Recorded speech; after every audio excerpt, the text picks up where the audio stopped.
দোয়াটি অতি সংক্ষিপ্ত এবং দোয়ার ভাষাও কত সুন্দর এবং চমৎকার। আমরা আমাদের যে কোনো বিপদে, যে কোনো মুসিবতের মধ্যে এই দোয়াটি যদি আমরা পাঠ করি, আল্লাহ তাআলা আমাদেরকে সেই বিপদ থেকে, সেই মুসিবত থেকে উদ্ধার করবেন, হেফাজত করবেন।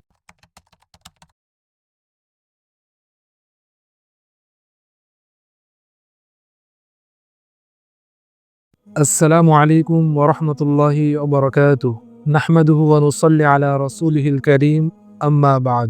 সুপ্রিয় দর্শক শ্রোতা, আমাদের জীবনে এমন কিছু সময় আসে যেই সময়গুলোতে আমাদের মনে হয় চারদিক থেকে আমাদেরকে বিপদ মুসিবত ঘিরে ফেলে। যেই সময়গুলোতে মনে হয় এমন বিপদ, এমন মুসিবত হয়তো আমাদের জীবনে আর কখনো আসেনি। যেই বিপদগুলোতে, যেই মুসিবতগুলোতে, যে বিপদের সময়ে আল্লাহর কাছে দোয়া করার কথা স্মরণ থাকলেও কোন ভাষা দিয়ে আল্লাহর কাছে দোয়া করব, কোন ভাষার মাধ্যমে, কোন শব্দগুলোর মাধ্যমে, কোন দোয়ার মাধ্যমে ওই বিপদগুলো থেকে মুক্তি পাওয়ার জন্য আল্লাহর কাছে দোয়া করব, এমন কোনো ভাষা আমরা খুঁজে পাই না। আজ আমি আপনাদেরকে এমন তিনটি দোয়ার কথা বলবো, যে তিনটি দোয়া অতি সংক্ষিপ্ত এবং সহজ। আমাদের বিপদ যতই বড় হোক, যত কঠিন মুসিবতের মধ্যেই আমরা থাকি না কেন, এই তিনটি দোয়া যদি আমাদের বিপদের সময়গুলোতে, আমাদের মুসিবতের সময়গুলোতে পাঠ করতে পারি, তাহলে আল্লাহ রাব্বুল আলামিন আমাদেরকে সেই বিপদ থেকে উদ্ধার করবেন, আমাদেরকে নাজাত দিবেন। যেই দোয়াগুলো পাঠ করে নবী রাসূলগণ পর্যন্ত কঠিন থেকে কঠিনতম বিপদ থেকে তারা মুক্তি পেয়েছেন। এই তিনটি দোয়ার মধ্যে প্রথম নম্বরে যে দোয়াটির কথা উল্লেখ করব, সেটা হলো হযরত ইবনে আব্বাস রাদিয়াল্লাহু তাআলা আনহু থেকে বর্ণিত। তিনি বলেন যে, হাসবুনাল্লাহু ওয়া নি'মাল ওয়াকিল, যার অর্থ হলো আমাদের জন্য আল্লাহই যথেষ্ট এবং আল্লাহ তাআলা তিনি উত্তম কর্মবিধায়ক। হযরত ইবনে আব্বাস বলেন, যখন ইব্রাহিম আলাইহিস সালাতু ওয়াস সালামকে আগুনের মধ্যে ফেলে দিল, আগুনের মধ্যে ফেলে দেওয়াটা এটা কত বড় বিপদ এবং মুসিবত, যেটা আমরা সহজে অনুধাবন করতে পারি। এই বিপদের মধ্যে হযরত ইব্রাহিম আলাইহিস সালাতু ওয়াস সালাম এই কঠিন মুসিবতের মধ্যে তিনি এই দোয়াটি পাঠ করেছিলেন, হাসবুনাল্লাহু ওয়া নি'মাল ওয়াকিল। এমনকি হযরত ইবনে আব্বাস বলেন, আল্লাহর রাসূল সাল্লাল্লাহু আলাইহি ওয়াসাল্লাম যে কোনো বিপদ, যে কোনো মুসিবতের মধ্যে যখন তিনি পড়তেন, তখনও তিনি এই দোয়াটি পাঠ করতেন। একবার আল্লাহর রাসূলকে বলা হলো, শত্রুরা আপনাদের বিপক্ষে যুদ্ধ করার জন্য প্রস্তুতি নিচ্ছে, অতএব আপনি তাদেরকে ভয় করুন। তখন আল্লাহর নবী তিনি এই দোয়াটি পাঠ করেছিলেন, হাসবুনাল্লাহু ওয়া নি'মাল ওয়াকিল। সাহাবায়ে কেরামও রাসূলুল্লাহ সাল্লাল্লাহু আলাইহি ওয়াসাল্লামের সাথে এই দোয়াটি পাঠ করেছিলেন। দোয়াটি অতি সংক্ষিপ্ত এবং ছোট।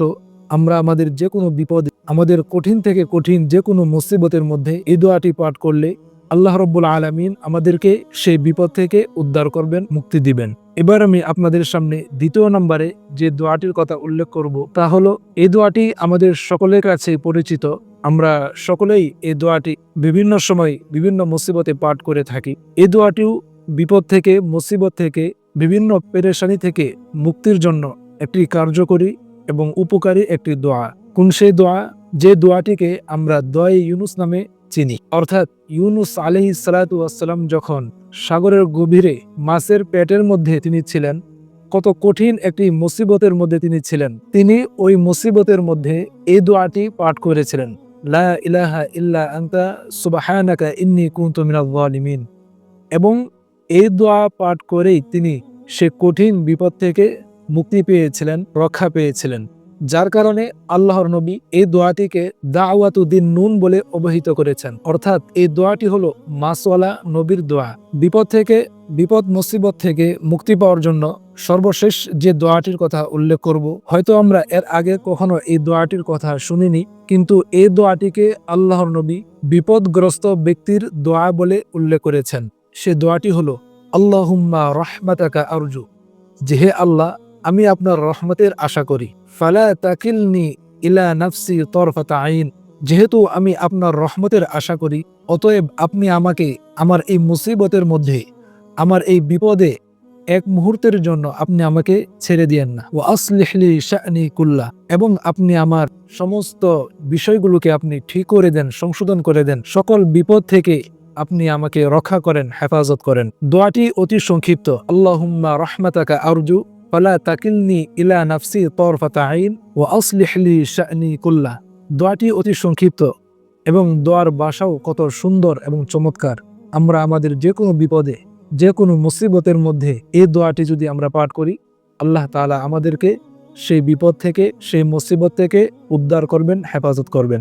যখনই আমার মনে হবে আমি এমন বিপদে আছি, এমন কঠিন মুসিবতের মধ্যে আছি যে আমার চারপাশে কেউ নেই, আমাকে সহযোগিতা করার মতো, আমাকে সাহায্য করার মতো, আমাকে সান্ত্বনা দেওয়ার মতো, আমাকে সমবেদনা দেওয়ার মতো কেউ আমার পাশে নেই, তখনই আমরা এই তিনটি দোয়ার মধ্যে যে কোনো একটি দোয়া আমরা পাঠ করতে পারি।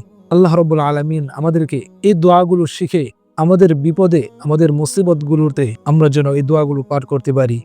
আমাদের সবাইকে সে তৌফিক দান করুন।